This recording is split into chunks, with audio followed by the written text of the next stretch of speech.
If there is one thing that I've heard almost every single one of my entrepreneur friends admit, it is that at one point or another, we've all felt like a total imposter. Like, who am I to be starting this business? Who am I to be writing this book, to be making this impact? Maybe you can even relate. If you've ever wrestled with self-doubt or fear around stepping into your bigger purpose, then just know that you are so not alone. Today, I'm going to give you a little bit of perspective on imposter syndrome and some things that really helped to free me up. Because I totally believe that you can do the same thing and continue making the difference that you know you're meant to make.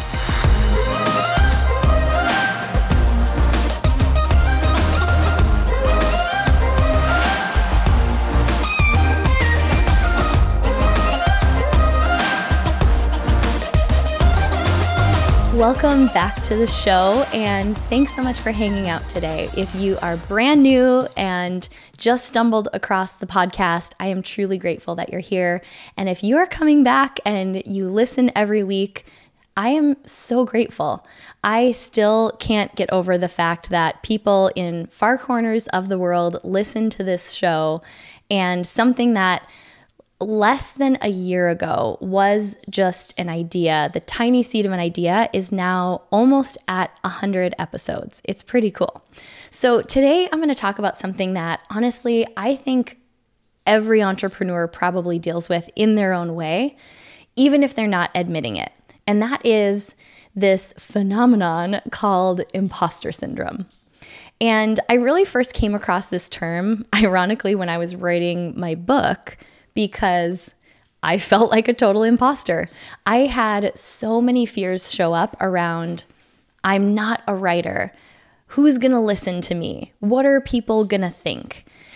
It was the first time truly in my life that I had taken on something that pushed me to the edge of what I knew I was capable of. And it started to bring up fears like that felt very real, but that I hadn't ever experienced before. And so if you are in a place right now where you're starting to feel some of those fears or have some of those same doubts, I need you to know a couple of things. And we're going to dig into what imposter syndrome is. And really, this is like a spoiler alert that you should feel like an imposter. That's how you know you're going in the right direction. So let's break down just what imposter syndrome is. If you've never heard that term, maybe you've been feeling some of these feelings. And like me, when I first stumbled across this, this way of describing it, it made me feel like, oh, wow, I'm not the only one who is struggling with this. If you were to even search the word imposter syndrome you could search it on podcasts, you could search it on social media, you could search in Google. Trust me, I'm not the only one who's brought up this topic. And so for me, it helped first and foremost just to know that I wasn't the only one feeling that way. And to hear that people that I really look up to also had experienced that same feeling of self-doubt, it helped in a weird way lessen the sting of that fear and lessen its grip on my life. So imposter syndrome, I don't have like a technical different definition. You could definitely look one up. But how I describe it is you feel like you are way out of your league. Like you feel as though this vision that you have is something so much bigger than what you're capable of. And it brings up questions like, well, who am I to do that thing? Who am I to make that difference? Maybe it even shows up as comparing yourself with other people, and you look around and say like, gosh, all of these other people are doing amazing things. Like, who am I to do that? I remember when my now book editor and publisher, I've had her on the podcast before, but when she first called me about writing a book, and she said, okay, well, if you did, what would you write it about? And I told her, I said, I see so many women and friends of mine who have brilliant ideas, who have things that they want to create. And in the next breath, they tell me all the reasons why they're not ready, or they don't know enough, or they're just not the one. And I think that more people need to know that That's exactly what it feels like when you're chasing a big dream, or exactly what it feels like when you're building a business. And she then in return said to me, if you don't write that book, who's going to? And while this was like it was like a mic drop moment, very dramatic, right? Like calling me into my bigger purpose. The truth is, when she said that, I could easily come up with an entire list of people who would have been way more equipped in my mind to write on that subject and to share that message. So it was like the first time that I felt I had this tension between a big idea, a big dream, a big vision, and then seeing myself where I was at that moment and realizing there was a gap. So I feel like all that imposter syndrome is us realizing that there's a gap between what we see we want to accomplish and the person that we are today. But, and this is kind of where I started to get some freedom around this and not let it paralyze me and stop me from even moving forward, is to realize that, of course, we're going to feel that tension and that gap if we're setting goals and we're chasing visions that are bigger than us. So when I realized, and I remember reading a quote, I don't have the exact quote in front of me, I couldn't find it, but it was something to the effect of, you should feel out of your league.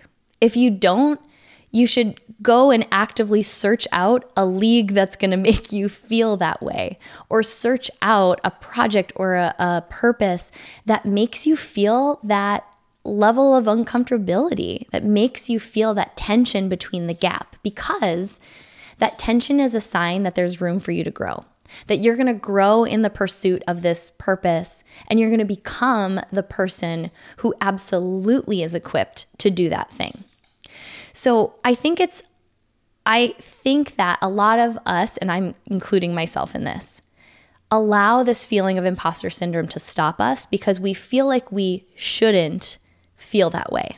But I'm going to make a bold statement and say, you absolutely should feel like an imposter.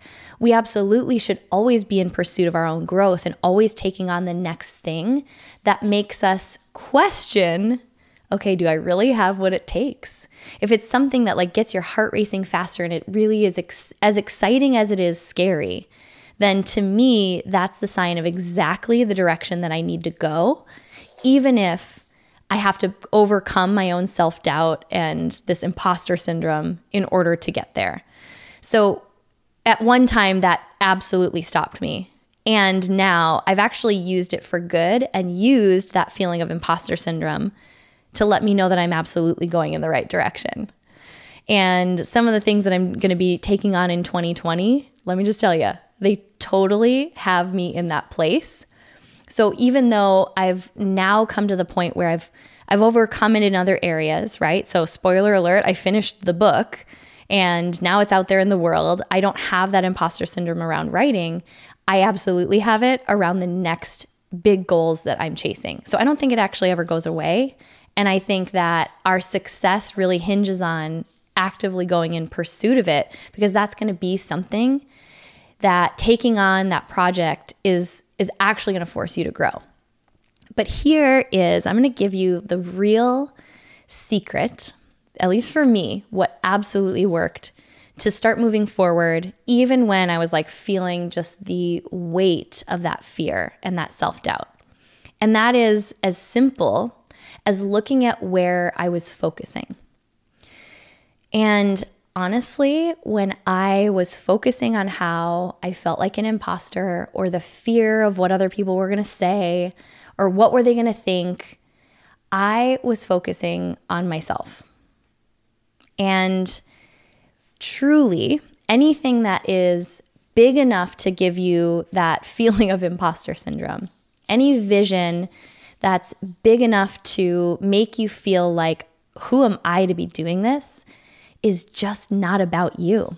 That vision is 100% about who you're going to serve. And the moment I remembered that, even in the midst of feeling paralyzed by my fear and my self-doubt, the moment I remembered who this actually was about, it gave me enough confidence to take the next little step forward. So if you look around and right now you're only looking at examples of people who are ahead of you that you're learning from, you're way more likely to feel unqualified. But if you look behind you, and I don't mean behind you as like people who aren't as good as you, I mean people who actively are on the same journey and just a step or two behind where you're currently at in the journey. These are the people you probably want to serve, and you are more than qualified to help them exactly how you are right now. And actually, your story is probably the most relatable one because you're not 10 years ahead of where they're at in the journey. So the more that I've thought about this and the more I talk about it with my community, with people that I mentor, the more that I've realized that I'm just so not alone in feeling this imposter syndrome.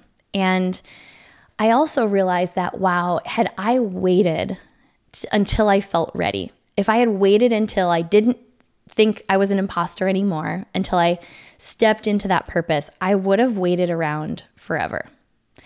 And sometimes all I could do was remember who this was actually about, and it's not about me, and then focus on the next one little step that I could see to take. And usually, if you've got this big vision, you can see at least the next little step on the journey that you're supposed to take.